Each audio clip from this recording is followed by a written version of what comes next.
আমার কাছে যখন মোহন রায়হান আর নুরুল ইসলাম মনি গেলেন আমার বাসায় যে আমরা একটি কবিতার বিষয়ে আলোচনা করতে চাই,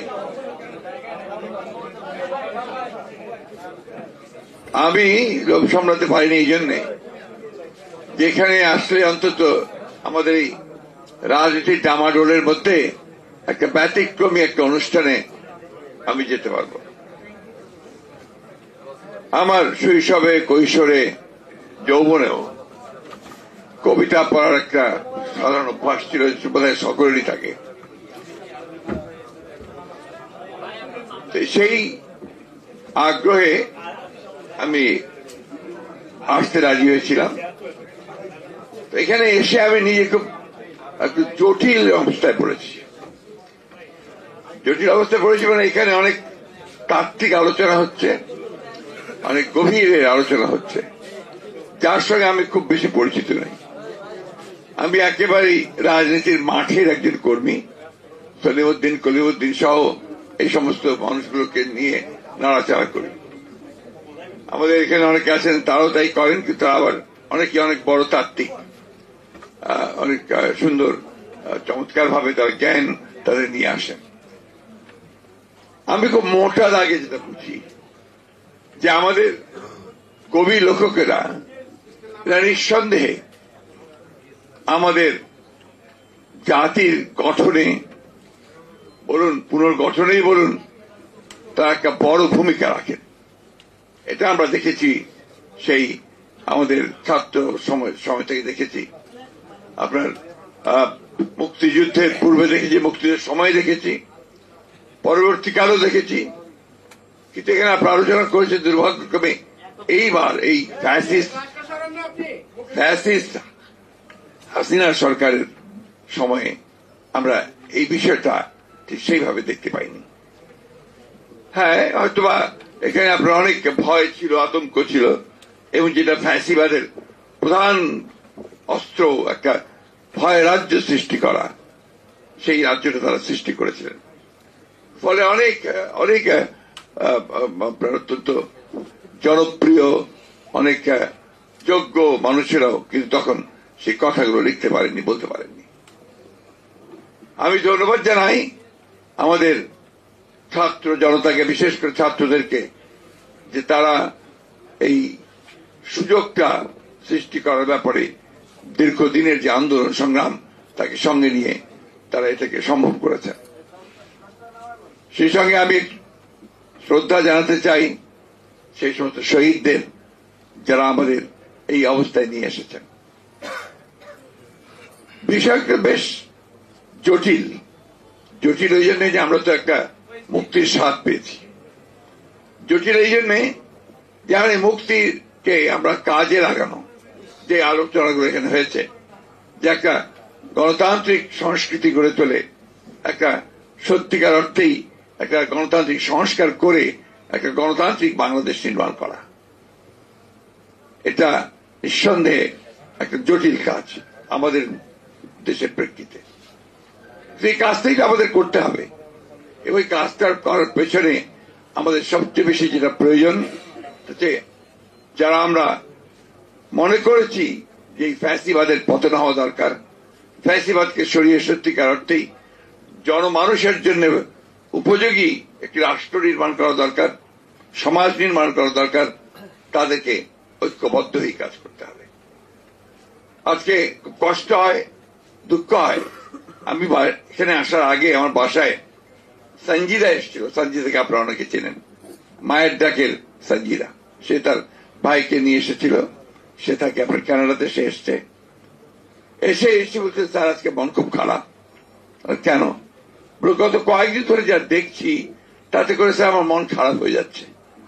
এই যে এতদিন ধরে যে কষ্ট, যে পরিশ্রম, যে ত্যাগ, যে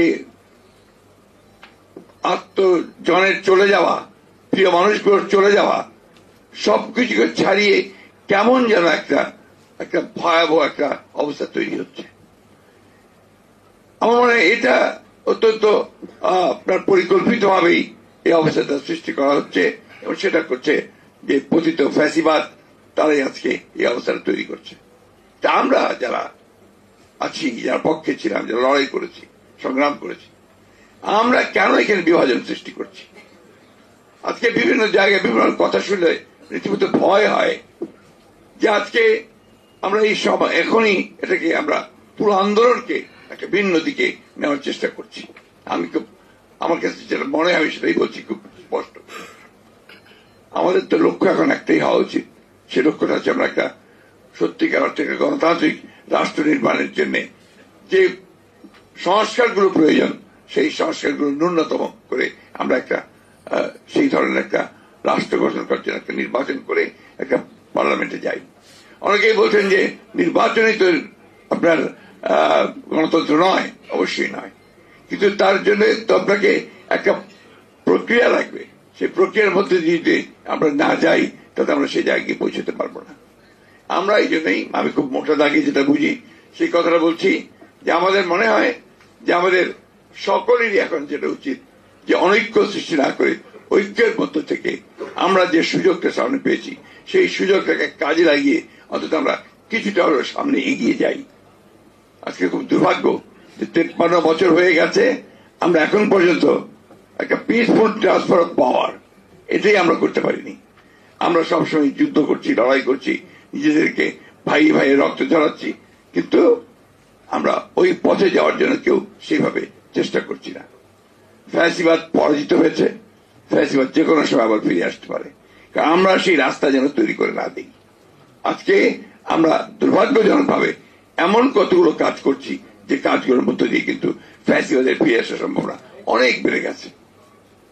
আমি তাই অনুরোধ করব আজকে এখানে যে তোমরা লেখক শিবির লেখক সবাই উপস্থিত আছেন, কবিরা উপস্থিত আছেন, সাহিত্যিকেরা উপস্থিত আছেন, আমি মনে করি যে আপনাদের এখন দায়িত্ব অনেক বেড়েছে। আগে পারেননি তাই বলে এখন পারবেন না এটার কোন অর্থ নেই। এখন আপনারা জনগণকে সঠিকভাবে তাদেরকে উদ্বুদ্ধ করুন, অনুপ্রাণিত করুন এবং যে পথে আমরা যেতে চাই সেই পথে যেন এগিয়ে যেতে পারি। সবার মত যে এক হবে তা তো না, আমাদের ভিন্ন ভিন্ন মত থাকবে। এই সব মতগুলোকে নিয়েই আমাদেরকে একসাথে একটা সেই ধরনের একটা শত ফুল ফুটতে দিতে হবে এবং সেখানে আমাদেরকে যেতে হবে। আমি বক্তব্য দীর্ঘ করবো না, কারণ আমার বক্তব্য দীর্ঘ করার অবকাশ নেই, সুযোগ নেই, যোগ্যতাও নেই। আমি শুধু এটুকু বুঝি যে আমাদের এখন সময় হয়েছে একসাথে ঐক্যবদ্ধ হয়ে আমাদেরকে সামনের দিকে এগিয়ে যাওয়ার, এবং সেই যাওয়াটা হচ্ছে একটা গণতান্ত্রিক লিবারেল ডেমোক্রেসির পথে এগিয়ে যাওয়ার। আমি অনেক এখানে আছেন, সব পণ্ডিত মানুষেরা আছেন, তারা অনেক বক্তব্য রেখেছেন। আমি সেই তর্ক বিতর্কে যাওয়ার যোগ্যও নই। তবে এইটুকু বুঝি যে আমার যে মানুষগুলো সেলিমউদ্দিন কলিমউদ্দিন, যার কিছুক্ষণ আগে আমাদের সেলিম সাহেব যে বললেন যে আপনার যে কথা সেটাই হচ্ছে মূল কথা আর কি, যে তারা কিন্তু মনে করছে যে তারা আপনার হালুয়া টাইট। এই হালুয়া টাইট যেন না হয়, অর্থাৎ সে যেন একটা আশা আলো দেখতে পায়, সে যেন অন্তত এইটুকু বলতে পারে হ্যাঁ আগের চেয়ে আমি একটু ভালো আছি। এটা কিন্তু খুব জরুরি। আজকে সেই জায়গাটায় আমরা যাওয়ার চেষ্টা করি। আমি আমার তরুণ ভাইদেরকে বিশেষ করে আহ্বান জানাবো যে আপনারা অনেকটা দায়িত্ব নিয়েছেন, দায়িত্ব এসেছেও, এই দায়িত্বটাকে দায়িত্বশীল ভাবে পালন করতে হবে এবং গোটা জাতিকে সামনে রেখে পালন করতে হবে। আমরা এমন কিছু করব না, এমন কোন হঠকারিতা করব না যে হঠকারিতার মধ্য দিয়ে আমরা আবার অন্ধকারের মধ্যে চলে যাব। আজকে যখন আমার ভারতবর্ষের মিডিয়ার বিষয়গুলো দেখতে পাই, কাল রাতেই আমাকে কয়েকজন ফোন দিয়েছেন, তাদের একটাই মাত্র লক্ষ্য প্রশ্ন যে ইসকনের ব্যাপারে আপনারা কি করছেন। এই প্রশ্নটা অত্যন্ত একেবারেই আপনার উদ্দেশ্য প্রণোদিত একটা অবস্থা তারা তৈরি করতে চায়। সেই অবস্থা নিয়ে প্রথমবার ফেল করেছে, এখন আবার নতুন করে আবার সেই অবস্থা তৈরি করতে চায়। এটা আমাদেরকে সজাগ থাকতে হবে। আর আমরা সেখানে কোনো মতেই যেন আবার সেখানে আরো একটা বিভাজন সৃষ্টি না করি। এখন যেটা এই মুহূর্তে যেটা প্রয়োজন, সবাইকে শান্ত থেকে বিষয়গুলোকে অনুধাবন করে আমাদের ধীরে ধীরে এগিয়ে যাওয়া এবং সবাইকে সঙ্গে নিয়ে সামনের দিকে আগানো। এছাড়া আর কোনো পথ আছে বলে আমি অন্তত মনে করি না। মেবি আই এম রং, কিন্তু এটাই হচ্ছে আমার একমাত্র চিন্তা যে আমাদের অনলি থিং আমাদের পক্ষে এখন সম্ভব। আসুন আমরা সবাই একটা লক্ষ্যেই এগিয়ে যাই, সেটা আমরা একটা গণতান্ত্রিক সমাজ, একটা গণতান্ত্রিক রাষ্ট্র আমরা নির্মাণ করি।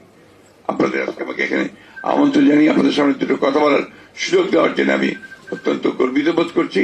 আবার বলছি, এই পরিসরে বক্তব্য রাখার মতো যোগ্যতা আমার ছিল বলে আমি মনে করি না। ধন্যবাদ। আসসালামু আলাইকুম।